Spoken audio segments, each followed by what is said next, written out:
வரும் 22ஆம் தேதி மதுரையில் முருக பக்தர்கள் மாநாடு நடைபெற இருக்கிறது. அனைவரும் கலந்து கொண்டு சிறப்பிக்குமாறு அன்போடு வேண்டுகிறேன். Periyar Maniammai Institute of Science and Technology, Tanjavur. The world needs you. மணப்பெண்ணின் பிரத்யேகமான திருமணம் விவாஹா தி சென்னை சில்க்ஸ். ஐபிசி தமிழர்களுக்கு வணக்கம். இன்றைய நேர்காணலில் நம்மோடு இணைந்திருக்கிறார் பேசு தமிழா பேசு ராஜ்வேல் நாகராஜன் அவர்கள். வணக்கம். வணக்கம். முருகர்கள் பக்தர்கள் மாநாடு நடைபெறுது, எப்படி பார்க்குறீங்க? நல்ல விஷயம் தானே. தமிழ் நிலத்தில் முருகனுக்கு ஒரு மாநாடு எடுப்பது என்பது ரொம்ப ஒரு இயல்பான ஒரு விஷயமா நான் பார்க்குறேன். இது இந்து முன்னணி நடத்தக்கூடிய மாநாடு, இது பாஜக நடத்தக்கூடிய மாநாடு இல்லை, இது அரசியல் மாநாடும் இல்லை. முருகரை கொண்டாடுவதற்கு நாளோ கிழமையோ தேவையில்லை. தமிழ் கடவுள் முருகன், நம்முடைய முப்பாட்டன் முருகன், ஒவ்வொருத்தவங்க ஒவ்வொரு விதமாக சொன்னாலும் என்னை பொறுத்த மட்டில் இந்த முருகருடைய அந்த ஒட்டுமொத்த தன்மை, அந்த தெய்வீக தன்மைங்கிறத நான் ரொம்ப ஒரு மாதிரி பர்சனலாக பார்க்குறேன். ஏன்னா இந்த அறுபடை வீடுகள்னு இல்லை, எந்த ஒரு இடத்துக்கு நீங்கள் போனீங்கனாலுமே இந்த முருகர் கோவில் அப்படிங்கிறது ஏதோ ஒரு விதத்தில் அங்கே போயிட்டு வந்தால் நமக்கு ஒரு பர்சனலான ஒரு எனர்ஜி. ஸோ அப்படிப்பட்ட ஒரு எனர்ஜி தமிழ்நாட்டு மக்களுக்கு தேவைப்படுவதாக நான் பார்க்குறேன். அது பாரதிய ஜனதா கட்சிக்கும் தேவையானதாக நான் பார்க்குறேன். ஸோ அதற்கான ஒரு உத்வேகத்தை இந்த மாநாடு கொடுக்கும்னு நான் நம்புகிறேன். நீங்கள் எதுவும் விரதம் இருக்கீங்களா? இல்லை, நம்ம விரதம். ஏன்னா பாஜகவினர், இந்து முன்னணி சார்ந்தவங்க, இன்னும் வலதுசாரி சிந்தனைகள் நிறைய பேர் இந்த மாநாடு நடைபெறதுனால கிட்டத்தட்ட 15ஆம் தேதியிலேருந்து 22ஆம் தேதி வரைக்கும் விரதம் இருக்காங்க. அதுவும் பவன் கல்யாண்லாம் 15ஆம் தேதியே ஸ்டார்ட் பண்ணிட்டாரு அப்படின்லாம் கேள்விப்பட்டேன். இல்லை, ஒரு வாரம் விரதம் இருக்கிறதுங்கிறதுக்கு மாநில தலைவர் திரு நயினார் அவர்கள் ஒரு அறிக்கையை விடுத்திருக்கிறார். ஒரு 6 அம்ச கோரிக்கைகளை 6 படை வீடுகளில் வலியுறுத்தி அவர் இந்த விரதம் இருக்கிறதா சொல்லியிருக்கிறார். நான் கூட கேட்டேன், என்னங்க இது கவர்மெண்ட் கிட்ட சொல்ல வேண்டியதெல்லாம் முருகர் கிட்ட சொல்றீங்களா? கவர்மெண்ட் கிட்ட சொல்லி என்ன தம்பி பண்றது, ஒன்றும் கேட்குற மாதிரி இல்லை அப்படின்னு சொல்லிட்டு சொன்னார் நகைச்சுவையா. ஸோ முக்கியமான ஒரு 6 அம்ச கோரிக்கைகளை வலியுறுத்தி இந்த விரதத்தை தமிழ்நாடு முழுக்க இருக்கக்கூடிய மாவட்ட தலைவர்கள், மாநில தலைவருடைய தலைமையிலும் அதில் கலந்துக்கக்கூடியவங்க, பொதுமக்கள், பக்தர்கள் என பலருமே அந்த விரதத்தை முன்னெடுக்கிறாங்க. குறிப்பாக சொல்லணும்னா அந்த போதை கலாச்சாரம், இந்த மாதிரி பெண்களுக்கு நிகழக்கூடிய பாலியல் துன்புறுத்தல்கள், மது கலாச்சாரத்திலிருந்து ஊழலற்ற ஒரு நிர்வாகம், இந்த மாதிரி ஒரு தமிழ்நாடு செழிக்கணும்னா அதற்கு என்ன தேவையோ அந்த கோரிக்கைகளை வலியுறுத்துறாங்க. முருகர் பக்தர் மாநாடுன்னு சொல்லி இந்து முன்னணி சார்பாக நடத்துகிறாங்க. நீங்கள் ஆரம்பத்திலே சொன்னீங்க இது பாஜகவினர் நடத்தலை அப்படின்னு சொல்லி. உங்களுடைய பேட்டியில் கூட நயனா நாகேந்திரன் என்ன சொன்னார்னா, இது முழுக்க முழுக்க ஒரு ஆன்மீக மாநாடாக தான் இது பார்க்கப்படும், இதில் எந்த ஒரு அரசியல்லாம் இல்லை அப்படின்னு சொல்லி. ஆனால் அவங்களுடைய கோரிக்கை படி பார்த்தா கிட்டத்தட்ட 6 கோரிக்கைகள், 6 முழக்கத்தின் அடிப்படையில் அந்த 6 படை வீடுகளுக்காக ஒவ்வொரு கோரிக்கை வச்சுருக்காங்க. மது போதை, பெண்கள் பாதுகாப்பு, அந்த விவசாயிகள் சம்மந்தமாக ஒரு 6 கோரிக்கை வச்சுருக்காங்க. இதில் அரசியல் கலந்துடுது இல்லை. இப்போ நம்ம கோயிலுக்கு போகிறோம், கோயிலுக்கு போனால் என்ன வேண்டுறோம்? மக்கள் எல்லாரும் நல்லா இருக்கணும்னு வேண்டுறோம். இப்போ மக்கள் எல்லாம் நல்லா இருக்காங்களா? அப்போ அப்படி வேண்டவங்க எல்லோருமே திமுகவுக்கு எதிராக வேண்டாங்கன்னு தானே அர்த்தம். ஏன்னா மக்கள் நல்லா இருக்கணும்னா திமுக அரசாங்கம் இருந்தால் எப்படி நல்லா இருக்க முடியும்? இப்போ ஜென்ரலாக வேண்டதே முருகா உலக மக்கள் எல்லாரும் நல்லா இருக்கணும்னு வேண்டுறோம். திமுக அரசாங்கம் இருக்கிற வரைக்கும் மக்கள் எப்படி நல்லா இருக்க முடியும்? நீங்கள் யோசிச்சு பாருங்க, கொடுத்த வாக்குறுதிகளை நிறைவேற்றலை. நேற்று பார்த்தீங்களா, ஒரு பஸ்ஸு, ஒரு பேருந்து 2 சக்கரங்கள் கிளண்டு ஓடி இருக்கு. இது வரைக்கும் நீங்களும் நானும் பொது ஊடகங்களில் நம்ம பணியாற்றிட்டு இருக்கோம். எத்தனையோ விதமான பேருந்து அந்த அலட்சியங்கள் அல்லது பேருந்தில் இருக்கக்கூடிய அந்த பராமரிப்பு குறைபாடுகளை பார்த்துருப்போம். உள்ளார தண்ணி ஊத்துறது, படிக்கட்டு கிளண்டு விழுவுறது. என் வாழ்க்கையிலே முதல் தடவை 2 வீல் தனியாக கிளண்டு ஓடுறதை நான் இப்போ தான் பார்க்குறேன். நான் முதல்ல மீம்னு நினச்சேன், ஏதோ ஏஐ ஜென்ரேட்டட் இமேஜ். அப்புறம் தான் விசாரிக்கிறேன், உண்மையாகவே கிளண்டு ஓடுது. கேட்டால் திராவிட மாடல் பேருந்துங்கிறோம். இப்படியெல்லாம் நம்ம வைத்துக்கொண்டு நம்ம பெருமை பேசுறது எந்த வகையில் சரின்னு தெரியல. மிகவும் ஒரு திறனற்ற அரசாங்கம், ஊழலை திளைக்கக்கூடிய ஒரு அரசாங்கம். இப்படிப்பட்ட ஒரு அரசாங்கத்தை இதுவரை தமிழ்நாடே பார்த்ததில்லைங்கிற அளவுக்கு மிகப்பெரிய விஷயங்கள் ஊழல் குற்றச்சாட்டுகளாக நடந்து கொண்டிருப்பதாக செய்திகள் வந்த வண்ணம் இருக்குது. இது எல்லாமே வெளியில வரதான் போகுது. அடுத்த ஆட்சி மாற்றத்தில் இன்று அமைச்சரவையில் இருக்கக்கூடிய பலர் சிறைக்கு செல்வதற்கான சாத்தியங்கள், முகாந்திரங்கள் இருப்பதாக நான் பார்க்குறேன். இது எல்லாத்தையும் தாண்டி பொதுமக்களுடைய அடிப்படை, நான் சொல்றது இது எல்லாத்தையும் விட்டுருங்க, நான் சொல்றது இந்த ஊழல், இந்த குற்றச்சாட்டுகள், இந்த சமூக நீதி, இதெல்லாம் தாண்டி ஒரு காமன் மேனை பாதிக்கக்கூடிய விஷயங்கள், சொத்து வரி எத்தனை மடங்கு உயர்ந்திருக்கு. கிராமங்களில் போனால் வருத்தப்படுறாங்க. சிறு குறு நகரங்களில் கட்டிடங்கள் சொந்தமாக வைத்திருப்பவர்களாக இருக்கட்டும், அல்லது சிறு சிறு கடைகளாக கட்டி வாடகைக்கு விட்டவங்களா இருக்கட்டும், அவங்களாம் மிகப்பெரிய அளவில் கடுமையாக பாதிக்கப்பட்டிருக்காங்க. அடுத்தது மாதம் ஒரு முறை மின் கட்டணம் வசூலிக்கப்படும்னு சொன்னாங்க. அதெல்லாம் ரொம்ப அடிப்படை. நான் சொல்றதெல்லாம் பெரிய தொழில் நிறுவனங்களுக்கு சகாயம் கொடுக்கக்கூடிய விஷயம் இல்லை. அடிப்படை என்ன பாதிக்குது, உங்களை பாதிக்குது, இந்த வீடியோ பார்த்துட்டு இருக்க ஒவ்வொருத்தவங்களையும் பாதிக்குது. 2 மாசத்துக்கு ஒரு தடவை நீங்க மீட்டர் கால்குலேட் பண்ணும்போது ஸ்லாப் மாறிடுதுங்க, அந்த மாசத்துக்கு ஒரு தடவை கணக்கிடுங்கன்னு சொல்றோம். அதுல என்ன சிக்கல்? அந்த வாக்குறுதியை கொடுத்தாங்க, இன்று வரை இது நிறைவேற்றலை. எத்தனை டாஸ்மாக் கடைகள் படிப்படியாக மூடப்பட்டிருக்கு, குறைக்கப்பட்டிருக்கு, தகவல் இல்லை. ஆர்டிஐல கேட்டால் இதெல்லாம் சொல்ல முடியாதுங்கிறாங்க. இந்த மாதிரி பல அடிப்படை மக்களுடைய வாழ்வாதாரத்தை பாதிக்கக்கூடிய விஷயங்கள். உங்களுக்கே தெரியும், தாலிக்கு தங்கம் திட்டம் நிறுத்தப்பட்டுருச்சு. கொண்டுட்டு போய் நகையெல்லாம் கொண்டு போய் அடகு வைங்க, நம்ம ஆட்சியில் வந்தால் கடன் தள்ளுபடினாங்க, விவசாய கடன் தள்ளுபடி பண்ணலை. அதற்கு பிறகு அதுக்குள்ளார ஒரு கிளாசிஃபிகேஷன், அனைத்து பெண்களுக்கும் மாதம் 1000 ரூபாய்னு சொல்லிட்டு அதற்கு பிறகு இந்த கிளாசிஃபிகேஷன், இதெல்லாம் வந்து அடிப்படையான ரொம்ப அடித்தட்டு மக்களை பாதிக்கக்கூடிய விஷயங்கள். பொங்கலுக்கு பரிசு தொகுப்பு கிடையாது, இந்த மாதிரியான விஷயங்கள் எல்லாம் மக்களை பாதித்து கொண்டு. இல்ல, நீங்க சொல்ற இந்த பிரச்சனை எல்லாமே இப்ப முருகர்கிட்ட சொன்னா வந்து எல்லாம் தீந்துரும் அப்படிங்கிற அடிப்படையில பாஜக இந்து முன்னணி சார்பாக அவங்க சொல்லி நடத்தப்படுற மாதிரில இருக்கு. அப்படி கிடையாது. இப்ப முத்தமிழ் முருகர் மாநாடு நடத்தினாங்க, கரெக்டா? இதே அரசாங்கம் நடத்தினுச்சு. பழனியில மிகப்பெரிய விழாவாக நடத்தினார் அமைச்சர் சேகர் பாபு. எனக்கு விழா நடத்தப்பட்டதுல எனக்கு முழுமையான ஒரு எனக்கு உடன்பாடு இருக்குது. ஏன்னா அறநிலையத்துறை என்பதே வந்து ஒரு ஆடிட்டிங் ஃபார்ம் தான். அதாவது வரவு செலவு கணக்கை தணிக்கை பார்ப்பதற்காக உருவாக்கப்பட்ட ஒரு துறை. இவர்கள் வந்து ஆலயங்களை நிர்வகிப்பதோ அல்லது வந்து அதை வந்து தன்னோட கட்டுப்பாட்டில் எடுத்துக்கிறதோ அல்லது அங்கே வரக்கூடிய பணத்தை எடுத்து இவங்க இஷ்டத்துக்கு செலவு பண்ணுறதோ அவங்களோட வேலை கிடையாது. அங்கே வரவு செலவு கரெக்டாக இருக்கா, அதை கணக்கு பார்க்கணும், அவ்வளோதான். அப்படிப்பட்ட அறநிலையத்துறையின் சார்பாக இன்னைக்கு முருக பக்தர்கள் மாநாடு ஒரு மிகப்பெரிய அளவில் முத்தமிழ் முருகர் மாநாடு என்று நடத்தப்படுது. அதிலேயே நிறைய அரசியல் பேசினாங்க, என்னென்னமோ அரசியல்லாம் பேசினாங்க. அப்போ அது யாருமே கேள்வியே கேட்கலையே. எத்தனை ஊடகங்கள் இன்னைக்கு போயிட்டு சேகர் பாபு அவர்களை சந்திச்சு, ஏங்க நீங்க வந்து திராவிட கழகத்தினுடைய பின்னணியிலிருந்து வந்தவங்க, முதல்வருக்கு கடவுள் நம்பிக்கை கிடையாது, துணை முதல்வர் வந்து சுத்தமா கடவுள் நம்பிக்கை இல்லை அப்படின்னு சொல்லி பேசுறாரு. அப்படி இருக்கும்பொழுது நீங்க எதற்காக வந்து நீங்க முருக பக்தர் மாநாடு நடத்துறீங்க? இன்னைக்கு ஆராசா கேட்கிறாருல, குஜராத்ல நடத்த வேண்டியதானே? அவங்களுடைய கூட்டணி கட்சி தலைவர் செல்வ பெருந்தகை கேட்கிறாருல, அவங்களாம் திமுக அரசாங்கத்தை பத்தி கேட்டிருக்கணும். எங்க உங்களுக்கு இதுக்கு என்ன சம்பந்தம்? திராவிட மாடலுக்கும் முருகர் மாநாடுக்கும் என்ன சம்பந்தம் அப்படின்னு கேட்டிருக்கணும். அது யாருமே சரியான புள்ளிக்கு வந்திருக்கீங்க. இப்போ உலக முத்தமிழ் மாநாடு, அந்த முருகர் மாநாடு வந்து அறநிலைத்துறை சார்பா நடத்தப்பட்டது. அது ஒரு நியாயமான ஒரு மாநாடாக பார்க்கப்பட்டது. இப்போ இன்னைக்கு இல்ல, நீங்க எனக்கு அது என்ன நியாயம் இல்ல, இதை சொல்றவங்க சொல்றேன், நியாயமான ஒரு மாநாடாக பார்க்கப்படுகிறது அப்படின்னு சொல்லி அதை ஆதரிக்கக்கூடியவங்க சொல்றாங்க. பாஜக சார்பில், அதுவும் குறிப்பா இந்து முன்னணி சார்பா நடத்தப்படக்கூடிய இந்த மாநாட்டுக்கு அநியாயமா வந்து இதை ஒரு அரசியல் மாநாடாக மாத்த பாக்குறாங்க அப்படின்னு சொல்லி சொல்றாங்க. இல்லைங்க, பேசிக்கலாவே சொல்றேங்க. இந்து முன்னணி அமைப்பை பத்தி உங்களுக்கே தெரியும். தமிழ்நாடு முழுவதும் இந்துக்களுடைய உணர்வுகளை தட்டி எழுப்பிய ஒரு இயக்கம் அது. இன்னைக்கு வந்து இந்து முன்னணி இல்லை அப்படின்னா தமிழ்நாட்டில் மிகப்பெரிய அளவில் இன்னைக்கு மத மாற்றங்கள் வந்து பரவலாக்கப்பட்டிருக்கும். அதை தடுத்ததில் இந்து முன்னணியினுடைய பங்களிப்பு அப்படிங்கிறது மிக முக்கியமானது. அவர்கள் ஒரு மிக முக்கியமான ஒரு காலகட்டத்தில் இந்த மாநாட்டை முன்னெடுக்கிறாங்க. ரெண்டாவது, பாஜகவுக்கு வந்து முருகர் ஒன்றும் புதிதில்லை. ஏற்கனவே எல் முருகன் அவர்கள் வந்து மாநில தலைவராக இருந்தபோது வேல் யாத்திரை நடத்தினாரு. அந்த மாதிரி பல உதாரணங்களை நம்மளால சொல்ல முடியும். இப்போ திமுக அரசாங்கம் சார்பாக இது நடத்தப்பட்ட போது இவ்வளவு எதிர்ப்பு குரல்லாம் இல்லை. இன்னைக்கு மதுரையில மிகப்பெரிய ஒரு ஆர்ப்பாட்டம் நடக்குது, மனித சங்கிலி போராட்டம்லாம் நடக்குது. இதெல்லாம் வந்து முருகர்கள் பக்தர்கள் அந்த மாநாட்டுக்கு எதிராக நடத்தப்படக்கூடிய ஒரு விஷயமாவே பார்க்கப்படுது. போராட்டம் நடத்தினவங்க யாருன்னு பாத்தீங்கன்னா எல்லாம் கம்யூனிஸ்டுகள், இந்த மே 17, இந்த பெரியார் திராவிடர் கழகம். எனக்கு என்னன்னா இவங்கெல்லாம் உண்மையாகவே திருமாவளவன் இருந்தாரு, அமீர் இருந்தாங்க, இவங்க எல்லாமே இருந்தாங்கல்ல. இல்லைங்க, இவங்க எல்லாரும் எப்ப இந்த எதிர்ப்பு குரலை சொல்லியிருக்கணும் நான் சொல்றேன். இவங்க எல்லாம் எப்ப இந்த எதிர்ப்பு குரலை சொல்லியிருக்கணும்னா இவங்க எல்லாம் திராவிட முன்னேற்ற கழக அரசுக்கு கண்டனம் தெரிவிச்சிருக்கணும். ஒரு அரசு என்பது ஒரு இந்தியாங்கிறது மதச்சார்பற்ற நாடு கிடையாது. India is not a secular country. But ஒரு அரசு, ஒரு கான்ஸ்டிடியூஷன் படி அமையக்கூடிய ஒரு அரசு என்பது மதச்சார்பற்ற அரசு. அப்படி பார்த்தா தமிழ்நாட்டினுடைய அரசு என்பது ஒரு மதச்சார்பற்ற அரசு. இவங்க இன்னைக்கு முருகர் மாநாடு நடத்துவாங்க. நாளைக்கு பாத்தீங்கன்னா ஒரு புனித யாத்திரை அப்படின்னு சொல்லிட்டு ஜெருசலேம் வந்து நாங்க வந்து தமிழ்நாட்டில் நிறுவுறோம், அனைத்து கிறிஸ்தவர்களும் வந்து பார்த்துட்டு போங்கன்னு சொல்லிட்டு ஒரு அனைத்துலக கிறிஸ்தவ மாநாடு நடத்துவாங்க. அடுத்து அதற்கு சாட்டிஸ்ஃபை பண்றதுக்கு ஒரு அனைத்துலக இஸ்லாமிய மாநாடு நடத்துவாங்க. அது தப்புன்னு நான் சொல்றேன். இவங்க முருகர் மாநாடு நடத்த வேண்டிய அவசியமே கிடையாது. ஒரு அரசுக்கு அந்த ஒரு தேவையே இல்லை. உங்க வேலை என்ன? திரும்பவும் சொல்றேன், HRNC-யுடைய வேலை தணிக்கை. அங்கு நிர்வாகம் சரியா நடக்குதா, நிர்வாகத்துல கரெக்டா இருக்கா, அந்த கோயிலுடைய வரவு செலவுகள் கணக்கா இருக்கா, அந்த கோவிலுக்கு சொந்தமான நிலங்கள் குத்தகைக்கு கொடுக்கப்படுது, அதுல இருந்து வரி வசூலிக்கப்படுதா, தரை வாடகை கொடுக்கப்பட்ட இடங்களிலிருந்து வாடகை வருதா, இதை தான் பார்க்கணும். உங்களை யார் மாநாடு நடத்த சொன்னா? மக்கள் கேட்டாங்களா? உங்களிடம் மக்கள் வந்து யாராவது மனு கொடுத்தாங்களா? இதே கேள்விதான் அவங்க கேட்கறாங்க. எந்த முருக பக்தர் வந்து இப்ப மாநாடு நடத்த சொல்லி யார் கேட்டா? முருகர் கேட்டார்.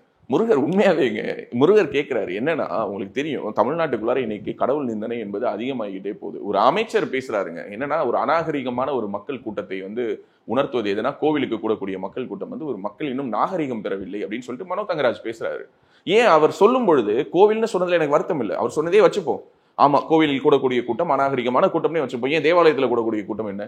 அப்ப மசூதிகளில் கூடக்கூடிய கூட்டம் என்ன? அதையும் சேர்த்து சொல்லணும்ல. அப்பதான் நீங்க ஒரு அமைச்சரா சரியா இருக்க முடியும். நீங்க வேறொரு மதத்தை சேர்ந்தவர், நீங்கள் வெற்றி பெற்ற உடனே அல்லது உங்களுக்கு அமைச்சர் பதவி கொடுக்கப்பட்ட உடனே நீங்க போயிட்டு அங்க உள்ள பங்கு தந்தைகளை பாக்குறீங்க, அங்க தேச பிரிவினைக்கு எதிராக பேசின ஜார்ஜ் பொன்னையாவை பார்த்து ஆசீர்வாதம் ஆகுறீங்க. அப்படிப்பட்ட நீங்க என்ன சொல்றீங்க? ஒரே ஒரு வார்த்தையில சொல்றீங்க, என்னன்னா கோவில்களில் மக்கள் கூடுவது அநாகரிகமானது, அதை ஒரு சமூகம் மேம்பட்டதாக நான் கருதவில்லைங்கிறீங்க. அது எந்த இன்சிடென்ட்டை பேஸ் பண்ணி சொல்றீங்க? IPL இங்க இருந்து போயிட்டு அவன் ஸ்டேடியத்துக்கு வெளியில பாதுகாப்பு குறைபாடுகள் காரணமாக பல பேர் அங்க உடல் நசுங்கி செத்து போறாங்கன்னா அதை கொண்டு வந்து கோவிலோட ஒப்பிடுறீங்க. எப்படி ரெண்டும் ஒன்றாகும்?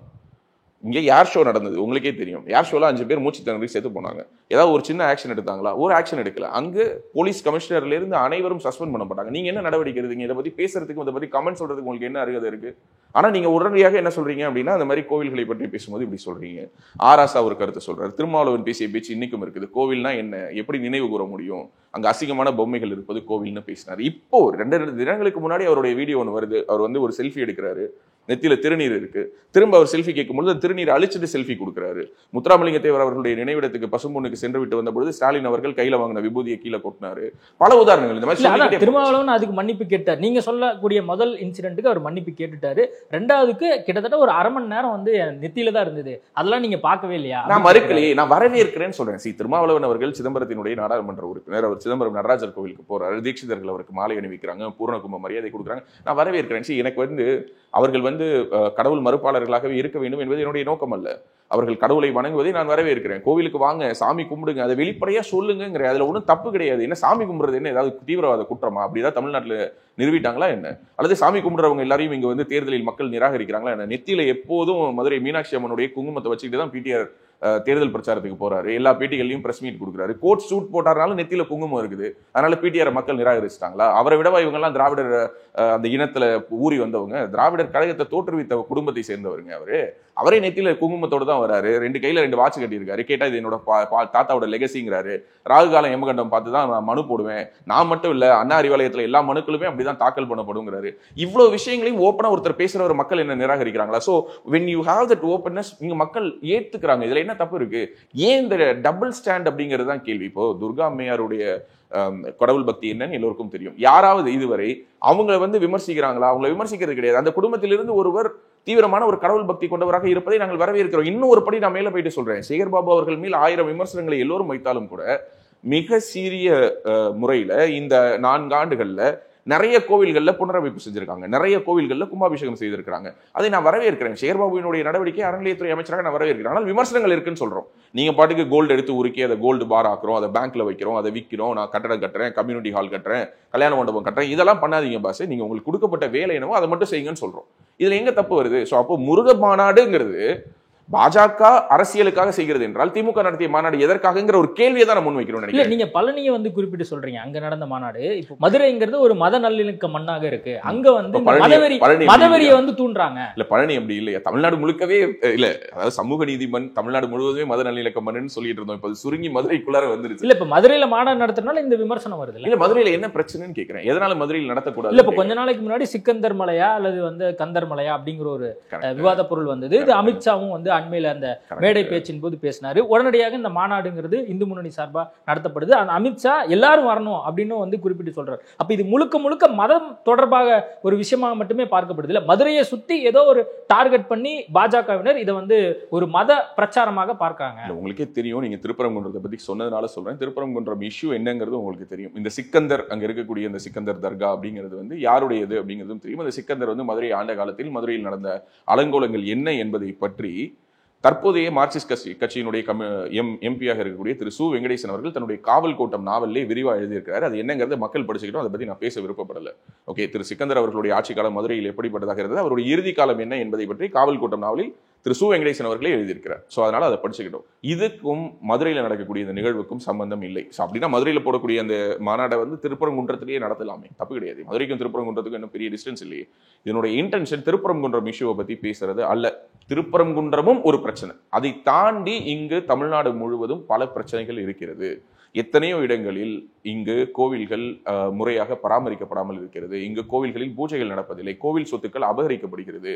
கோவில் சொத்துக்கள் மீட்கப்பட்டதுன்னு வரக்கூடிய செய்திகளை பார்க்குறோம். நீங்க ஒவ்வொரு கோவிலுக்கு போகும்பொழுதும் இந்த வீடியோவின் வழியாக பொதுமக்கள்கிட்ட கேட்கிறேன். அங்க போயிட்டு நீங்க அங்க இருக்கக்கூடிய அந்த செயல் அலுவலர் அலுவலகம் இருக்கும். அதற்கு வெளியில ஒரு பேனர் வச்சிருப்பாங்க. அதுல பாத்தீங்கன்னா எத்தனை 1000 ஏக்கர்கள் அந்த கோவிலுக்கு நிலம் இருக்குது, அது யாருக்கு குத்தகை கொடுத்திருக்காங்க, அது எவ்வளவு ரூபாய் குத்தகை வருதுங்கிறத எழுதி கூடவே நிலுவை தொகையும் எழுதியிருப்பாங்க. ஒரு ஏக்கரை வெறும் 1 ரூபாய்க்கெல்லாம் குத்தகை கொடுத்திருக்காங்க. ஒரு ஏக்கரை 1 ரூபாய்க்கு. அதுவும் எத்தனை வருட குத்தகை? 99 வருட குத்தகை. உங்க வீட்டு நிலமா இருந்தா அப்படி கொடுப்பீங்களா? கோவில் நிலம்னா அப்படி இஷ்டத்துக்கு கொடுக்கலாமா அப்படிங்கிற ஒரு கேள்வி. ஒவ்வொரு கோவிலிலும் 3 வேளை பூஜை நடப்பதற்கு, 5 வேளை பூஜை நடப்பதற்கு எல்லாம் சாத்தியம் இருக்கக்கூடிய நிலங்களை, அதற்கு தேவையான பொருள் வசதிகளை அந்த காலத்திலேயே எழுதி வச்சுட்டு போயிருக்கிறாங்க. அது எதையுமே முறையா நிர்வகிக்கல. சோ இதையெல்லாம் பேச வேண்டும். கோவிலை விட்டு அறநிலையத்துறை முழுமையாக வெளியேற வேண்டும் என்பதுதான் நோக்கம். இத பத்தி எல்லாம் தான் வந்து அந்த மாநாட்டுல பேச போறோமா? இத பத்தியும் பேசுவாங்க. எதை பத்தி பேச போறாங்க அப்படிங்கிறது வந்து உண்மையாகவே எனக்கும் தெரியாதுங்க. உங்களை மாதிரி தான் நானும் அந்த மாநாட்டுல என்ன பேச போறாங்கன்னு தெரிஞ்சுக்கிறது ஆவலா இருக்கு. ஆனா பிரச்சனையை எப்படி டைவர்ட் பண்றாங்கன்னு பாருங்க. பவன் கல்யாண் எப்படி இங்க வரலான்னு கேக்குறாங்க. அதே பவன் கல்யாண் திரும்ப சேகர் பாபு பத்தி நீங்க எப்படி திருப்பதிக்கு வரலான்னு கேட்டாருன்னா சரியா இருக்குமா? ஏங்க உங்க ஊர்ல இல்லாத கோவிலா? ஏன் முருகர்ட்ட வேணா கிடைக்காதா? ஏன் திருமல திருப்பதி தேவஸ்தானத்தினுடைய கோவில் டி நகர்ல இருக்கு, அங்க போய் வேண்டுங்க. அங்க இருக்கிற வெங்கடாஜலபதியை விட திருப்பதியில இருக்கவருக்கு என்ன சூப்பர் பவரா? நீங்க எப்படி வரலான்னு கேட்டா எப்படி இதை திரிக்கிறாங்க பாருங்க. நடத்தக்கூடியது இந்து முன்னணி, அதுல பாஜகவை சேர்ந்தவங்க பங்கேற்கிறாங்க. இதுல அங்க இருக்கக்கூடிய துணை முதல்வர் ஏன் பங்கேற்க? பவன் கல்யாண் ஒரு இந்து. பவன் கல்யாண் தன்னை ஒரு இந்துவாக உணர்கிறார். யாரெல்லாம் தங்களை இந்துவாக உணர்கிறார்களோ, யாரெல்லாம் தங்களை சனாதனிகளாக உணர்கிறார்களோ, யாரெல்லாம் தங்களை சனாதன தர்மத்தினுடைய ஃபாலோவர்ஸா உணர்றாங்களோ, யாரெல்லாம் தங்களை முருக பக்தர்களாக உணர்கிறார்களோ, யாரெல்லாம் இந்த தமிழ்நாடு ஒரு ஆன்மீக மண், இது பெரியார் மண் இல்லை, இது ஒரு ஆன்மீக மண் உணர்றாங்களோ, அவங்க எல்லாரும் அந்த ஈவெண்ட்டுக்கு வரலாமே, தப்பு கிடையாது. தமிழ்நாடு என்பது ஆன்மீகம் செழித்து வளர்ந்த மண் இல்லையா? நாயன்மார்களும் ஆழ்வார்களும் பாடிய மண் இல்லையா? இந்த மண்ணை வந்து ஆன்மீகத்தை விட வேற யார் வந்து கொண்டாட முடியும்? இந்த மண்ணினுடைய அடையாளமே ஆன்மீகம் தான். இந்த மண்ணினுடைய அடையாளம் என்பது பகுத்தறிவு அப்படின்னு சொல்லக்கூடிய இவங்க சொல்லக்கூடிய அந்த சோ கால்ட் ஈவேராவினுடைய பகுத்தறிவு அல்ல. அதுக்கு ஒரு மாநாடு தேவையா? அது எல்லாரும் இப்ப நீங்க சொல்ற மாதிரி இப்ப வந்து பெரியார் மண்ணா இல்ல பெரியாழ்வார் மண்ணா அப்படின்லாம் வந்து கேட்கப்பட்டுச்சு. இப்போ தமிழ்நாட்டுல பெரும்பாலும் எல்லாரும் கடவுள் நம்பிக்கை கொண்ட நபர்களா தான் இருக்காங்க. இதெல்லாம் வந்து இவ்வளவு பெரிய ஒரு மாநாடு போட்டு தான் வந்து எல்லாத்துக்கும் சொல்லி காட்டணுமா என்ன? அவசியம் தானே. இப்போ தமிழ்நாடு முழுக்க இருக்கக்கூடிய கட்சி தான் திமுக. அதுக்கு எதுக்கு அண்ணா அறிவாலயம்னு ஒரு ஆபீஸ் இருக்கு? எல்லா ஊர்லயும் கட்சி இருக்குல்ல, அதுக்கே அண்ணா அறிவாலயம். வட மாநிலங்கள் மாதிரி இங்க தமிழ்நாட்டையும் வந்து உருவாக்க பாக்குறாங்க. மதம் சார்ந்து ஒரு வேறுபாடை வந்து உருவாக்க பாக்குறாங்க. நீங்க வந்து ஒரு திராவிடர் கழகத்தினுடைய ஒரு ப்ரொபகண்டா கொஸ்டினர் மாதிரி நீங்க கேட்க மாட்டீங்கன்னு நான் நம்புறேன். ஆனா நீங்களும் இப்படி வட மாநிலம் தென் மாநிலம்னு இந்தியாவை பிரிக்கிறது சரியாங்கிற ஒரு கேள்வியை நான் உங்க முன்னாடி வைக்கிறேன். எந்த வகையில நீங்க இதை வட மாநிலம் தென் மாநிலம்னு பிரிக்கிறீங்க? தமிழ்நாட்டினுடைய கோவில்களுக்கு வட மாநிலத்தை சேர்ந்தவர்கள் தான் வராங்க. இங்க பெரிய டெம்பிள் டூரிசம் இருக்கு. காசி போயிட்டு ராமேஸ்வரம் வர்றதுங்கிறது காலகாலமாக இருந்த பழக்கம். காசிக்கு போனாங்க, ராமேஸ்வரம் போயிட்டு தான் வீட்டுக்கு வருவாங்க. அது நம்ம தமிழ்நாட்டை சேர்ந்தவர்கள் தொடர்ந்தார்கள். அங்கு காசியிலிருந்து ராமேஸ்வரத்தை நோக்கி வருகிறார்கள்.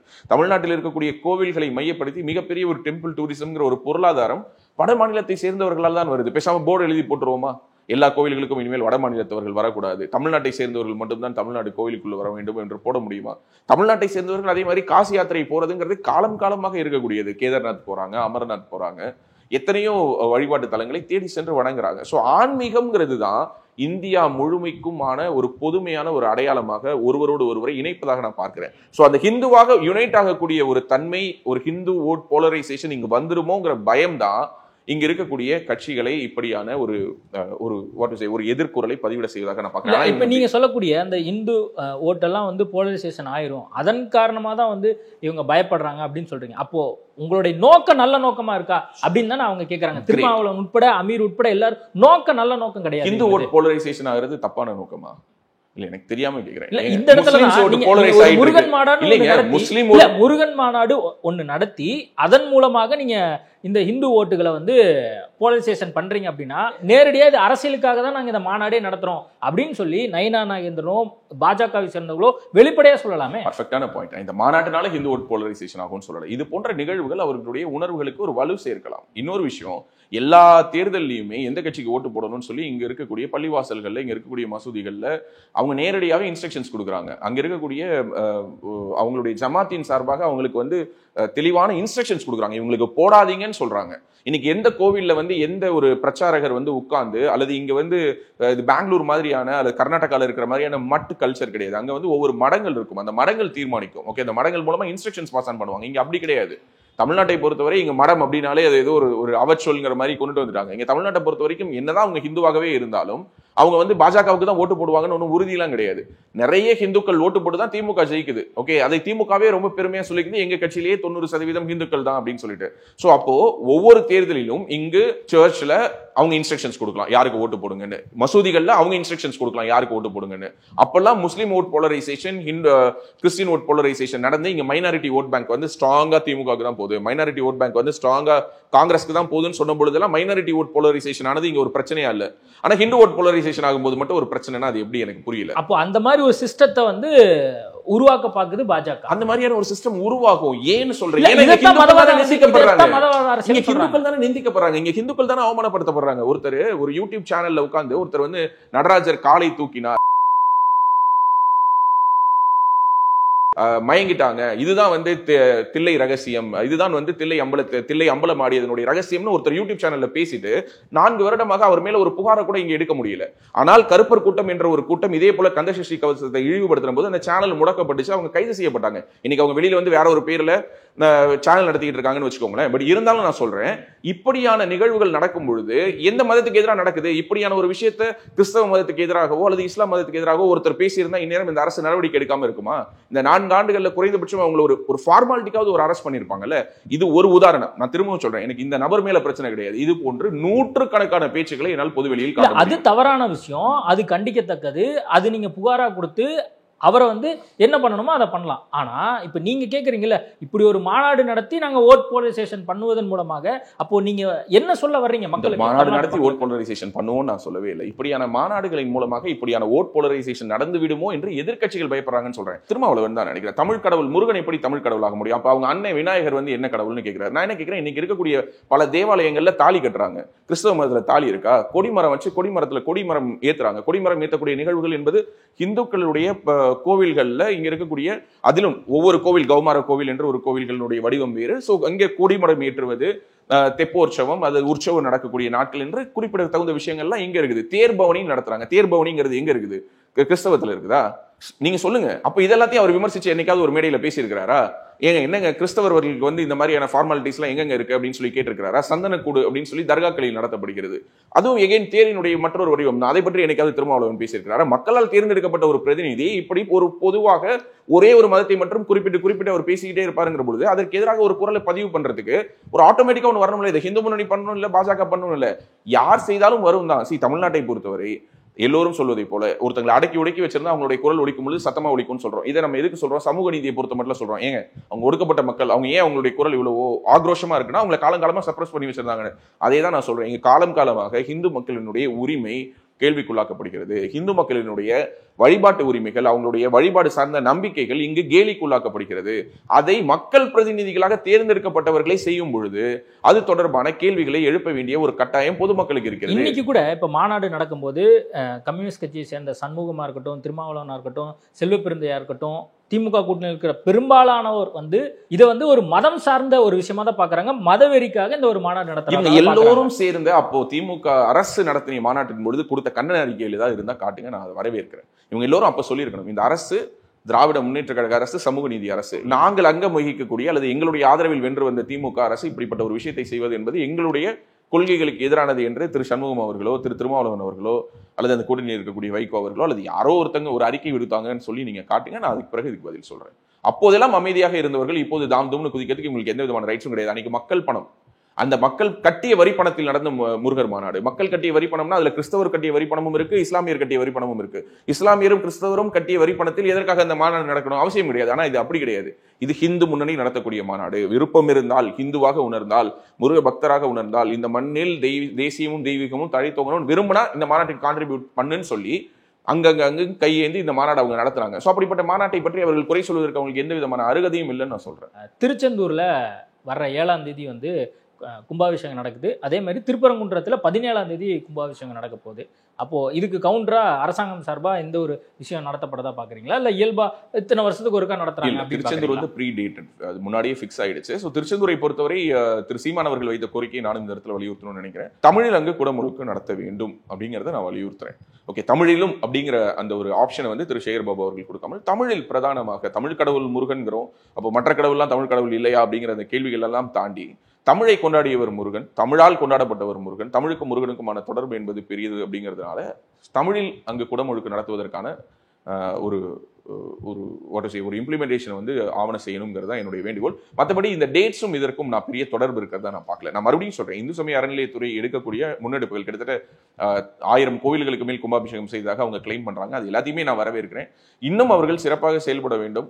அந்த தணிக்கை செய்ய வேண்டிய வேலையை மட்டும்தான் அவர்கள் செய்ய வேண்டுமே தவிர அந்த கோவிலினுடைய சொத்துக்களை மடை மாற்றுவது, இங்கிருந்து எடுத்து அங்க போறது, அங்கிருந்து எடுத்து இங்க போறது, பக்தர்கள் கொடுத்த காணிக்கைகளை உருக்கி தங்க கட்டிகளாக மாற்றுவது, இதெல்லாம் ஒரு பேங்கரோட வேலை.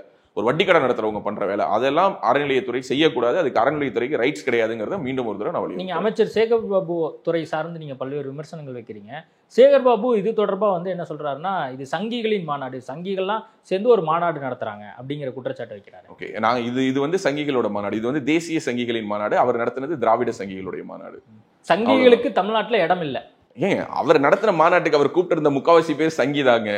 கவர்மெண்ட் மாறட்டுங்க, அப்புறம் தெரிஞ்சுப்பார் சேகர் பாபு. இவங்க எல்லாம் போன 5 ஆண்டுகள்ல எப்படி உருட்டிட்டு இருந்தாங்கிறத இவர் மறந்துட்டாருன்னு நினைக்கிறேன். ஓகே, அந்த மாநாட்டில் பேசிய பலர் அடுத்து இப்போ என்ன இன்னும் 10 மாசம் தானே, இன்னும் 320 நாள் இருக்கு ரஃப்லி. ஓகே, இந்த திமுக அரசு முடிவுரை எழுதப்படுவதற்கு இன்னும் 320 நாள் இருக்கு. தைப்பூசத்துக்கு விடுமுறை அறிவித்தவர் எடப்பாடியார். தைப்பூசம் அப்படிங்கிறது வந்து தமிழர்களுடைய வாழ்வில் ஒரு மிக முக்கியமான நாள். நீங்க பாத்தீங்கன்னா உங்களுக்கு தெரியும், வடபழனியில நீங்க சென்னையில இருக்கிறீங்க, வடபழனியே அன்னைக்கு ஜாம் ஆயிருக்கும். தமிழ்நாடு முழுக்க எந்த முருகர் கோயிலுக்கு போனீங்கன்னாலும் அப்படிதான் இருக்கும்.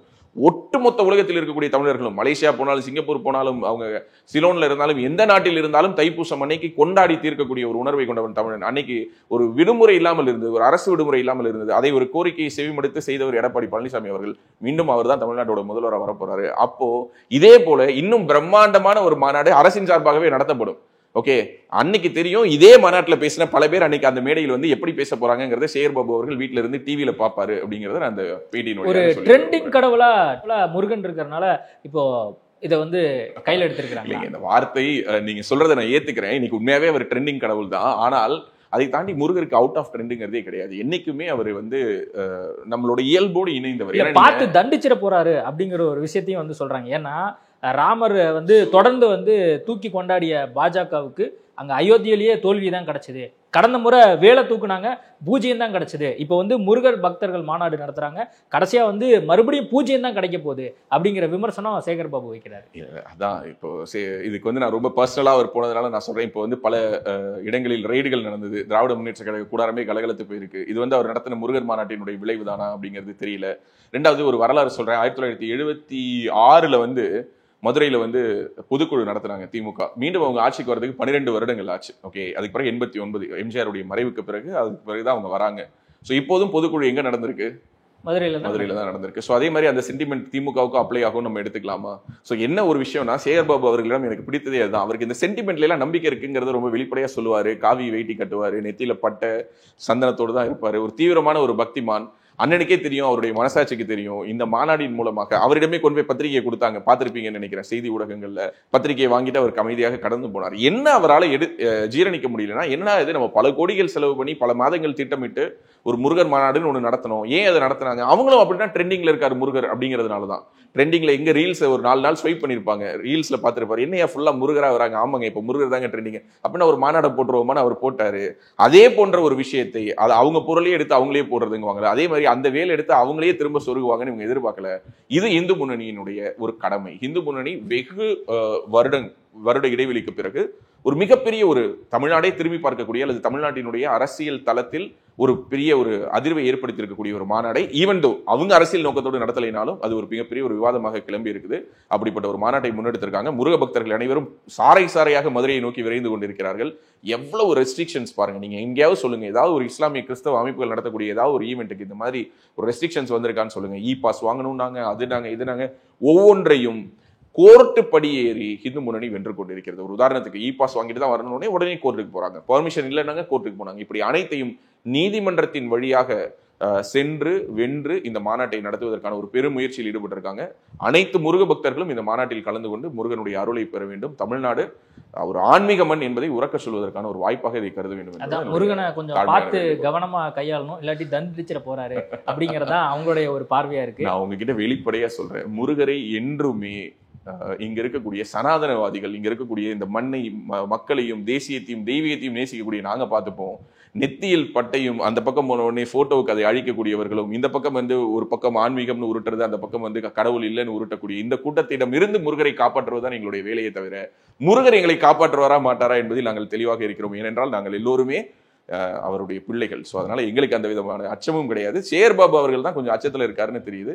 அவர் தான் பார்த்துக்கணும் அப்படிங்கிறது தான் என்னுடைய தாழ்மையான வேண்டும். ஓகே, நிறைய விஷயங்கள் குறித்து பேசியிருக்கோம். நேர்காணல் கொடுத்ததுக்கு மிக்க நன்றி. நன்றிங்க. வரும் 22ஆம் தேதி மதுரையில் முருக பக்தர்கள் மாநாடு நடைபெற இருக்கிறது. அனைவரும் கலந்து கொண்டு சிறப்பிக்குமாறு அன்போடு வேண்டுகிறேன். Periyar Maniammai Institute of Science and Technology, Thanjavur. The world needs you. மணப்பெண்ணின் பிரத்யேக மந்திரம் Vivaha, the Chennai Silks.